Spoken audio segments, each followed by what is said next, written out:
आज के वीडियो में हम लोग एक लास्ट थ्योरी जो इस लेसन की है केमिकल बॉन्डिंग की, बहुत सारी थ्योरी आपने पढ़ लिया है। वेस्पर थ्योरी पढ़ ली, वैलेंस बॉन्ड थ्योरी पढ़ ली। आज के वीडियो में आपको मॉलिक्यूलर ऑर्बिटल थ्योरी बताएंगे।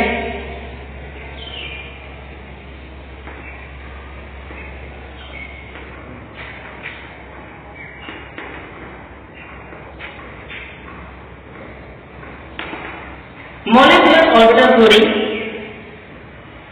आर्थिक कक्षक सिद्धांत। इस थ्योरी की नींव क्यों पड़ी, सबसे पहले तो हम लोग ये जान लेते हैं।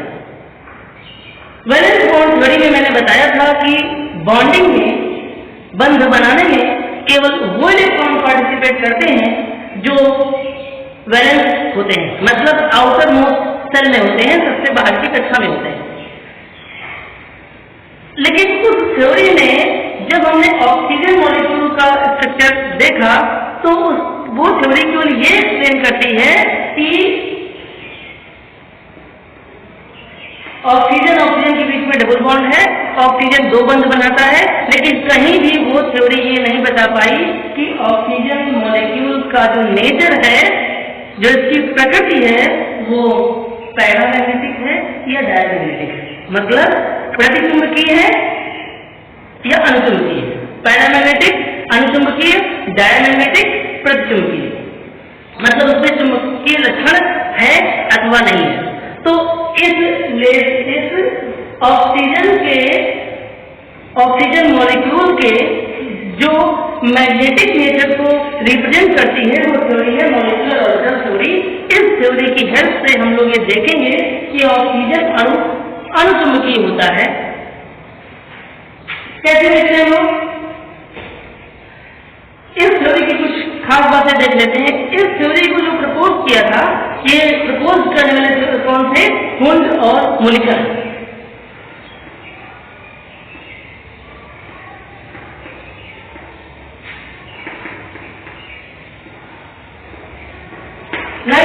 में ये थ्योरी प्रपोज की थी।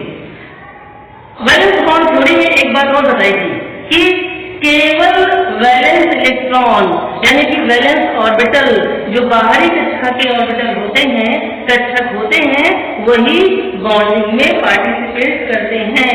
परंतु लेकिन ये थ्योरी आपको ये बताती है कि केवल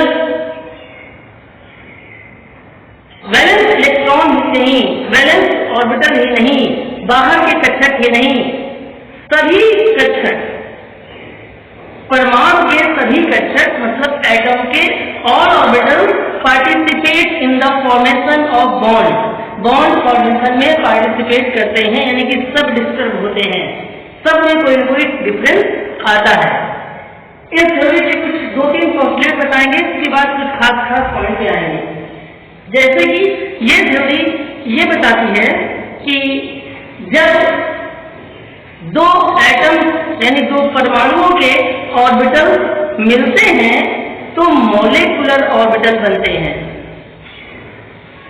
एटॉमिक ऑर्बिटल कोऑर्डिनेट करते हैं तो मॉलिक्यूलर ऑर्बिटल बनते हैं।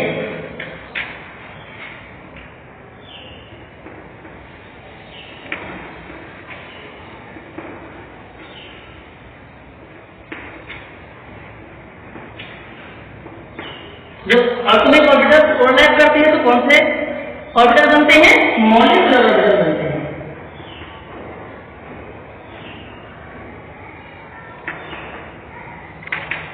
अब ये जो मॉलिक्यूलर ऑर्बिटल बनते हैं यानी कि आणविक कक्षकों का निर्माण होता है जब परमाणु के कक्षक मिलते हैं। एक बात और बताना है कि ये जो मॉलिक्यूलर ऑर्बिटल जो बनते हैं ये 2 प्रकार के होते हैं। कौन से होते हैं? ये होते हैं bonding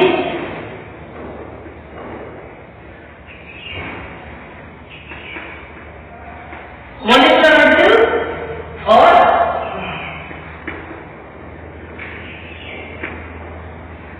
anti bonding molecular orbital.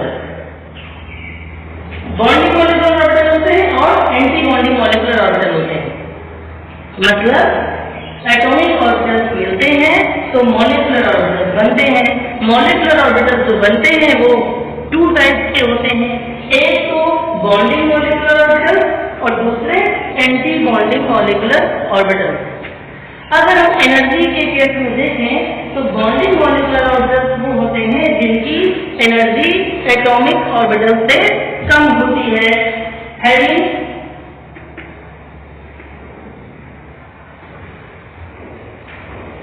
Less energy in comparison to atomic orbital. और जो एंटी बॉन्डिंग मॉलिक्यूलर ऑर्बिटल होते हैं इनकी एनर्जी जो है वो एटॉमिक ऑर्बिटल से ज्यादा होती है, मोर एनर्जी, मतलब ग्रेटर एनर्जी कह सकते हैं,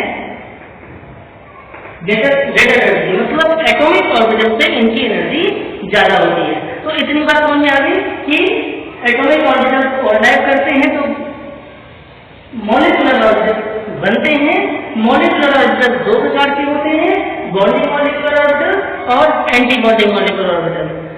बॉन्डिंग मॉलिक्यूलर ऑर्बिटल की एनर्जी कम होती है एटॉमिक ऑर्बिटल से और एंटी बॉन्डिंग मॉलिक्यूलर ऑर्बिटल की एनर्जी ज्यादा होती है एटॉमिक ऑर्बिटल से।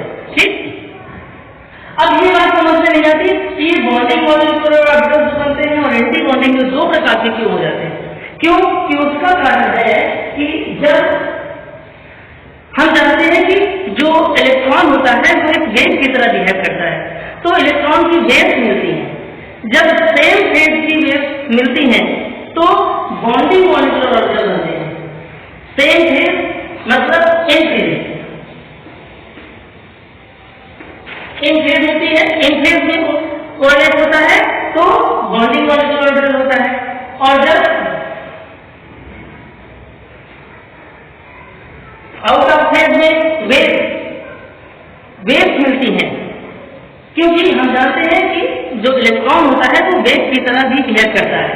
तो जब आउट ऑफ फेज में कोऑर्डिनेट होता है तो एंटी बॉन्डिंग मॉलिक्यूलर ऑर्बिटल बनते हैं जिनकी एनर्जी ज्यादा होती है। और जब कोऑर्डिनेट इन फेज होता है मतलब उनकी फेज एक होती है तो बॉन्डिंग मॉलिक्यूलर ऑर्बिटल होता है। ठीक, यहाँ पर एक चीज और देखें कि ये जो एटॉमिक ऑर्बिटल होते थे उनके लिए हम लोग एक क्रम लिखते थे, एक सीक्वेंस लिखते थे। हम लोग क्या लिखते थे, हम लोग उनको अबाउट रूल से फिल करते थे, इलेक्ट्रॉनिक कॉन्फ़िगरेशन लिखते थे। यहाँ पर जो मॉलिक्यूलर ऑर्बिटल बनेंगे यहाँ पर मॉलिक्यूल का भी इलेक्ट्रॉनिक कॉन्फ़िगरेशन होगा। अब अबाउट रूल से जैसे एटॉमिक ऑर्बिटल का इलेक्ट्रॉनिक कॉन्फ़िगरेशन लिखते थे 1s2 2s2 2p6, वैसे ही यहाँ पर ही मॉलिक्यूलर ऑर्बिटल का एक सीक्वेंस होता है। वो सीक्वेंस आपको याद करना पड़ेगा, नोट करना पड़ेगा। नाइट्रोजन तक का सीक्वेंस क्या है ये हम बता रहे हैं।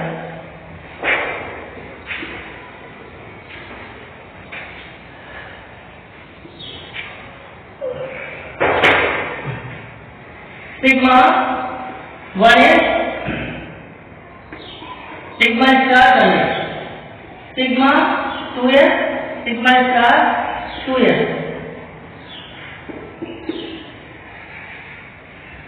पाई 2pz, पाई स्टार, पाई 2px, पाई 2py और pi star 2px, pi star 2py और सिग्मा स्टार 2pz। ये क्या चीज है इसको समझ लीजिए।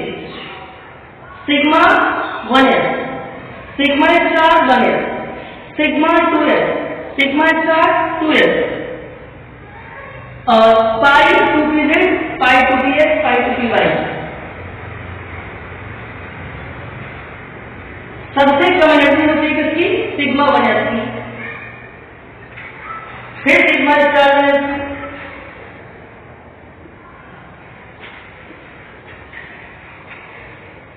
ये एनर्जी का इंक्रीजिंग ऑर्डर है। अब ये जो पाई सिग्मा स्टार लगे हैं क्या है, मैंने बताया कि जब एटॉमिक ऑर्बिटल मिलते हैं तो मॉलिक्यूलर ऑर्बिटल बनते हैं, वो 2 टाइप के होते हैं। एक कौन से, एक होते हैं बॉन्डिंग, तो बॉन्डिंग बॉन्डिंग के लिए है सिग्मा, और एक बनते हैं एंटी बॉन्डिंग। यदि कोई बॉन्डिंग ऑर्बिटल बना है तो उसका एंटी बॉन्डिंग भी होगा। तो ये सिग्मा बॉन्डिंग को शो करता है, सिग्मा स्टार एंटी बॉन्डिंग को शो करता है। और सिग्मा शो कर रहा है क्योंकि जो ओवरलैपिंग है वो हेड टू हेड ओवरलैप हो रही है। पाई शो कर रहा है, यहाँ पे पाई टू पीजेड मतलब जो पीजेड ऑर्बिटल है वो सिग्मा बॉन्ड बना रहा है, और पाई टू पीएक्स और जो एक पीएक्स ऑर्बिटल है पीवाई ऑर्बिटल होता है वो पाई बॉन्ड बनाता है, और pi star anti bonding orbital बनाता है। तो ये क्रम नोट रखेंगे, इसकी हेल्प से अभी हम लोग आगे डिस्कस करेंगे। ये जो सीक्वेंस मैंने लिखा है ये फ्लोरीन, ऑक्सीजन और नियॉन के लिए, और फ्लोरीन, ऑक्सीजन, नियॉन ऐसे मॉलिक्यूल के लिए है ये सीक्वेंस। और जब हम इससे नीचे ऑक्सीजन से नीचे नाइट्रोजन तक के लिए लिखते हैं तो थोड़ा सा चेंज होता है एनर्जी का ऑर्डर। वो क्या चेंज होता है, उसमें sigma 1s, sigma star 1s, sigma 2s, sigma star 2s, sigma 2p,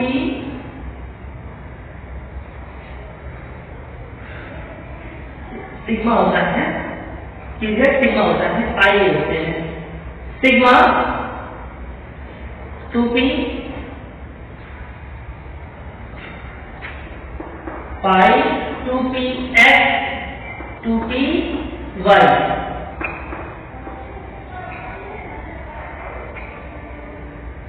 sigma 2pz, pi star 2px, pi star 2py और सिग्मा 2pz। तो ये सीक्वेंस होता है। इसमें थोड़ा सा आपको याद करते समय ध्यान रखना पड़ेगा कि ये जो सिग्मा 2pz है ये पाई था, ये सिग्मा होता है, z ऑर्बिटल जो होता है वो सिग्मा बॉन्ड बनाता है। तो सिग्मा 2pz ऑर्बिटल है ये पाई से पहले है जब आप फ्लोरीन, ऑक्सीजन और नियॉन के लिए लिखते हैं, और जब आप H2, Li2 या B2, BE2 इन मॉलिक्यूल के लिए लिखते हैं तो आप ये सीक्वेंस लिखते हैं। यहाँ पे क्या होता है, यहाँ पे पाई 2px, 2py जो ऑर्बिटल है उनकी एनर्जी 2pz ऑर्बिटल से कम होती है। इतना सा डिफरेंस है, केवल ये 2pz उधर चला जाता है क्योंकि यहाँ था इधर आ गया तो कम चेंज हो जाता है, बाकी पूरा का पूरा सीक्वेंस वैसे ही रहता है। ठीक, अब इस ऑर्डर से हम क्या निकालेंगे, इस ऑर्डर से हम कुछ मॉलिक्यूल का बॉन्ड ऑर्डर निकालेंगे और उसकी जो है इलेक्ट्रॉनिक मॉलिक्यूलर कॉन्फ़िगरेशन लिखेंगे। ये कैसे लिखेंगे देखिए, सपोज करिए हम हाइड्रोजन की बात करते हैं, hydrogen molecule, hydrogen molecule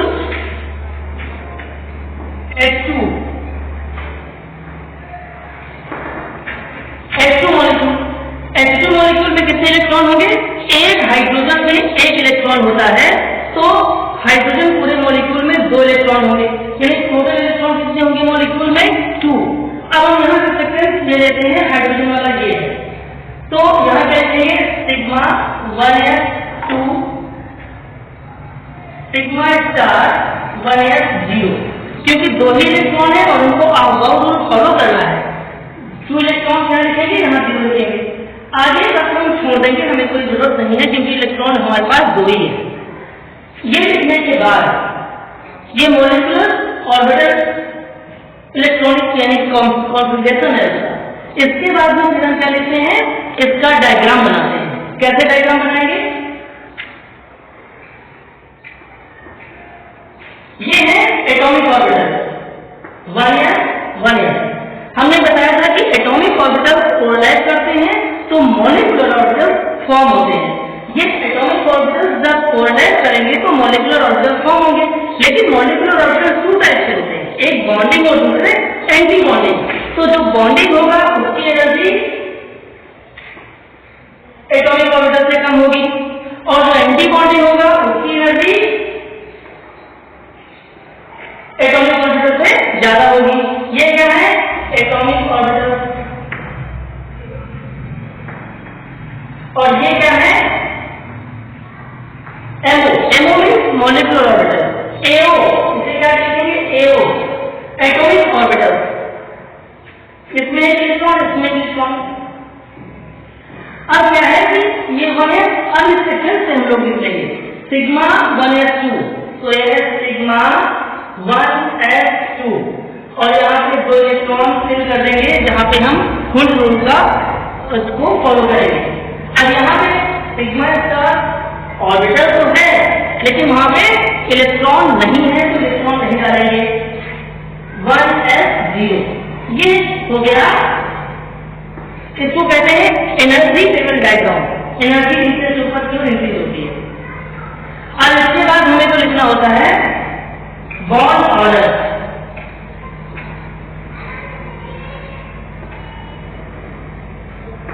bond order equal to होता है 1/2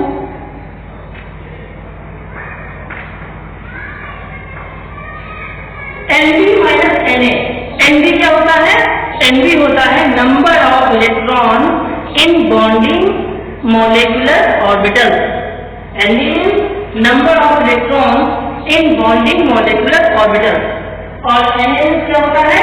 number of electron in anti bonding molecular orbital. और हाफ से मल्टीप्लाई करेंगे तो क्या करना होता है? यहां हम देख रहे हैं कि बॉन्डिंग ऑर्बिटल में कितने इलेक्ट्रॉन है? 2। तो यहां लिखते हैं 1/2 2 माइनस 0। एंटी बॉन्डिंग में भी इलेक्ट्रॉन है यहाँ पे तो 0 लिख देंगे और ये आएगा इक्वल टू 1। 1 का मतलब है कि हाइड्रोजन, दो हाइड्रोजन जो एटम है इनके बीच में कितने बॉन्ड है? 1 H सिंगल बॉन्ड H। इसके बाद जो तीसरी चीज हमें निकालनी होती है वो होती है नेचर।